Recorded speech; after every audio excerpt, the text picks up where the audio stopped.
So now एक chemical company जो 2004 में स्टार्ट हुई, दीप पॉलीमर्स, अब यहाँ पर बहुत ही छोटा मार्केट कैप है और बॉम्बे स्टॉक एक्सचेंज में लिस्ट है। 132 रुपये 80 पैसे का प्राइस है। और क्या ये दूसरा दीपक नाइट्रेट बन सकता है? ये एक सवाल है, क्योंकि यहाँ पर मार्केट कैप देखिए, नंबर ऑफ शेयर्स बहुत छोटे हैं, काम बहुत सही है, पॉलीमर्स में ये बढ़िया बढ़त हासिल कर रहे हैं। क्या लगता है इस स्टॉक को देख के? देखिए 400 से गिर चुका है, 400 450 का हाई था, 132 रुपये 80 पैसे पर काम चल रहा है। ऑलमोस्ट यहाँ पर वैल्यूएशन जो है बहुत सस्ती हो चुकी है। और इस सस्ती वैल्यूएशन को समझने से पहले यहाँ पर हम समझेंगे जो पॉलीमर्स बनाते हैं वो यूज कहाँ कहाँ होता है। तो देखिए क्लॉथिंग, जो सिंथेटिक फाइबर होता है ना, वो बनाते हैं भैया। यहाँ पर क्लॉथिंग में जो यूज होता है, polythene cups, fibre glass, nylon bearing जो आपने देखी होगी, प्लास्टिक बैग्स जगह जगह यहाँ पर, और यहाँ पर कुशंस में यूज होता है। बाकी यहाँ पर पॉलीमर्स बेस्ड पेंट भी होता है। तो इन सारी चीज़ों में होता है।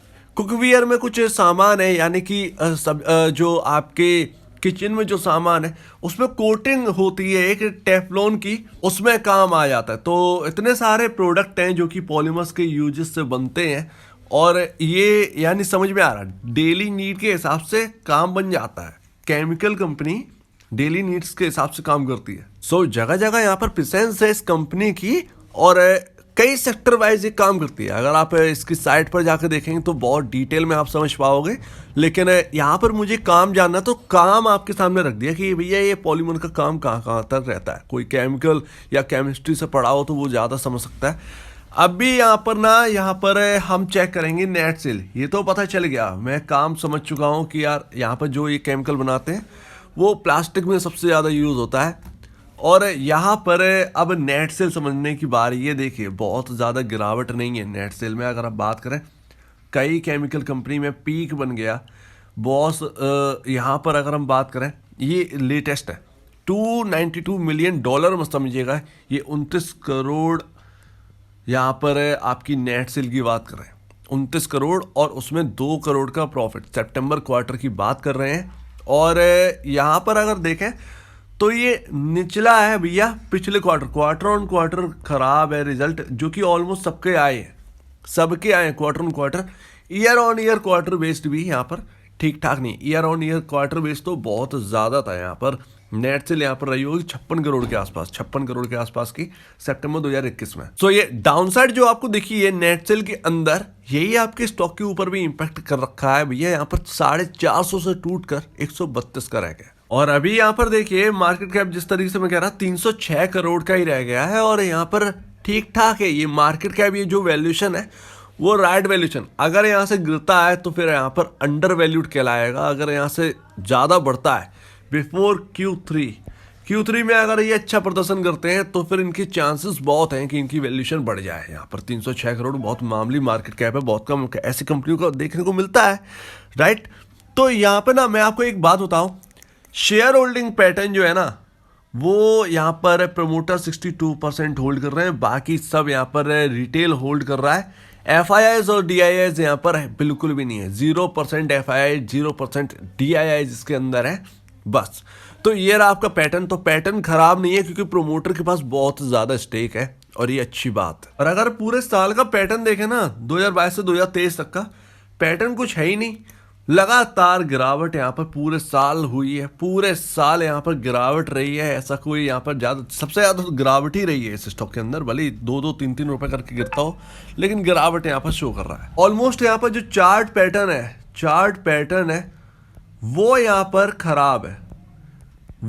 खराब है, और सपोर्ट यहाँ पर नज़र आ नहीं रहा है, और मार्केट भी इस वक्त खराब है। यानी कि जिन लेवल्स पर अभी है ना, जिन लेवल पर अभी टिके हुए हैं, वही लेवल एक यहाँ पर सपोर्टिंग लेवल बना था, वो लेवल टूट के ब्रीच हो गया 131 रुपये 130 रुपये। तो फिर ये नीचे ही जाना है, और चार्ट कहीं ना कहीं ये शो भी कर रहा है कि ये नीचे ही जाना है।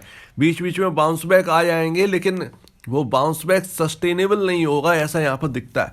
लेकिन यहाँ पर अगर आप कहें कि कितना नीचे तक आ सकता है, मे बी अगर मार्केट बहुत ज़्यादा टूटता है 100 रुपीज़, बहुत ज़्यादा टूटता है 100 रुपीज़। सो यहाँ पर ना वैल्यूएशन ठीक ठाक है। जो थोड़ा सा नहीं आगे बढ़ के चलते हैं कि अरे यार यहाँ पर मुझे कमाने का मौका दिख रहा है 100 रुपये, अगर मैं 10 रुपये महंगा खरीद भी लूँ तो मुझे कम से कम 90 रुपये तो मिलेंगे। तो अगर ऐसे लोग हैं, अगर आप ऐसा सोचते हैं कि ठीक है 100 रुपये तक आना है और 132 पे चल रहा है, अगर मुझे 125 पर मिल गया या 120 पर मिल गया तो मैं खरीद के रख लूँगा, फिर आप इसकी तरफ देख लीजिएगा।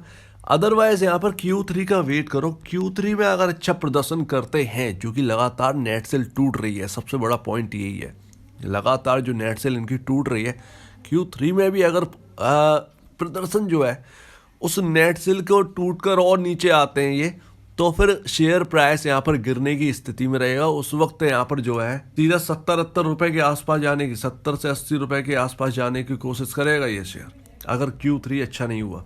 और Q3 इसलिए इंपॉर्टेंट होगा मार्केट के लिए क्योंकि Q2 हमने खराब देख लिया, लेकिन फिर भी मार्केट चला। Q3 में अगर स्थिति बिगड़ी और बातें कुछ और निकल के आई केमिकल सेक्टर या बाकी सेक्टर पर, तो आप ये समझ लिएगा कि यहाँ पर मार्केट गया और उस मार्केट में ये भी ढह जाएंगे। तो फिर यहाँ पर ना Q3 का वेट कर लो, 1-1.5 महीने की बात है, 1 मंथ ज़्यादा से ज़्यादा लेगा, राइट।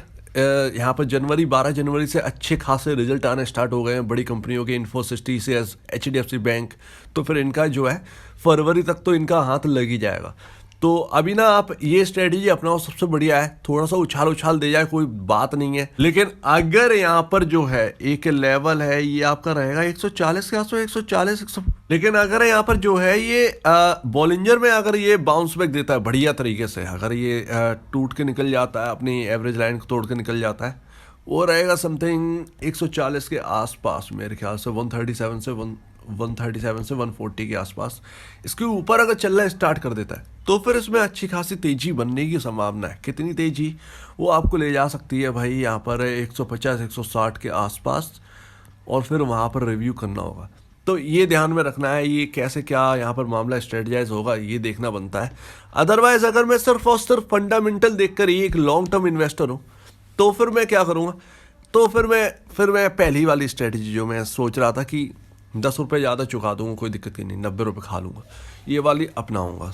तो उम्मीद है आप पूरी बात को यहाँ पर समझ गए होंगे। स्टॉक है एकदम, वैल्यूएशन जो है ना वो ना के बराबर है, सिर्फ प्राइस ही प्राइस बचा है 133 रुपये, 132 रुपये, इतना तो नेट सेल है इनका। 29 करोड़ का अगर आप 4 टाइम अगर कर दोगे आराम से, यहाँ पर जो है 120 करोड़ के आसपास का यहाँ पर फिगर निकल आता है, और 300 करोड़ की वैल्यूएशन अगर मिल रही है, ठीक ठाक है। इससे ज़्यादा बहुत ऐसे स्टॉक्स बैठे हैं इससे ज़्यादा वैल्यूएशन पर। तो उम्मीद है आप दीप पॉलीमर्स के बारे में समझ गए होंगे। वैल्यूएशन भी यहाँ पर अट्रैक्टिव है, बट यहाँ पर मार्केट यहाँ पर थोड़ा सा रुला सकता है, देखते हैं क्या होता है। Q3 पर ध्यान दीजिए। Q3 अगर आपको खरीदना है, Q3 में देखिए, Q3 में अगर गाड़ी टर्न अराउंड होती है तो फिर वो टर्न अराउंड हो ही गई, फिर तो ऑब्वियस सी बात है, इतना शेयर प्राइस गिर चुका है तो वो तो घूम ही जाएगा। लेकिन मार्केट कंडीशन का भी ध्यान रखिएगा, मार्केट इस वक्त हमारे फेवर में नहीं है। सो उम्मीद है आपको पूरी बात यहाँ पर अच्छी लगी होगी। अगर आपको इस वीडियो में कोई प्रॉब्लम, कुछ पूछना है, कुछ बताएं, कुछ कहना है तो प्लीज़ कमेंट सेक्शन में कहिएगा। और अब दीजिए जाए वीडियो देखने के लिए, बहुत बहुत धन्यवाद दोस्तों।